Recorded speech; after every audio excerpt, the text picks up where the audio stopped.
Ko'kalar mana aytib ketdi o'z o'rnida bunaqangi xo'roz yo'q deganlarga mana shunaqangi xo'roz bor Qo'qonda. Sotildi bu $400 ga.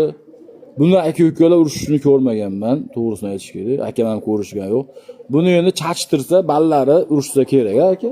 Ammo tumshuqlari yertaman chiqibdi. Buni Instagramga ham qo'ygandik sotuvga, endi biraj o'zlari sotishdi aka. Ammo dahshat mana kanal rivoji uchun tashab qo'ydi.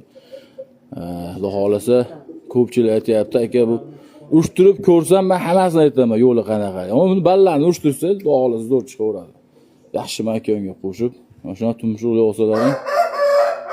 Ayamni ko'rsatingchi, ayani pol bo'langa tashab qo'ydi, qanaqa bo'ladi aytib beradi. Yog'onni ko'rsat, yog'onni ham yo'lar aka. Men kimga qo'yib tur o'g'lim?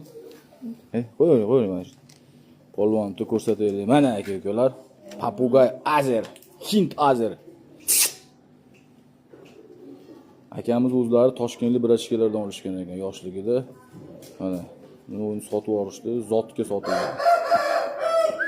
Bo'ldi, yuraversin. Undan qo'rqadimi aka?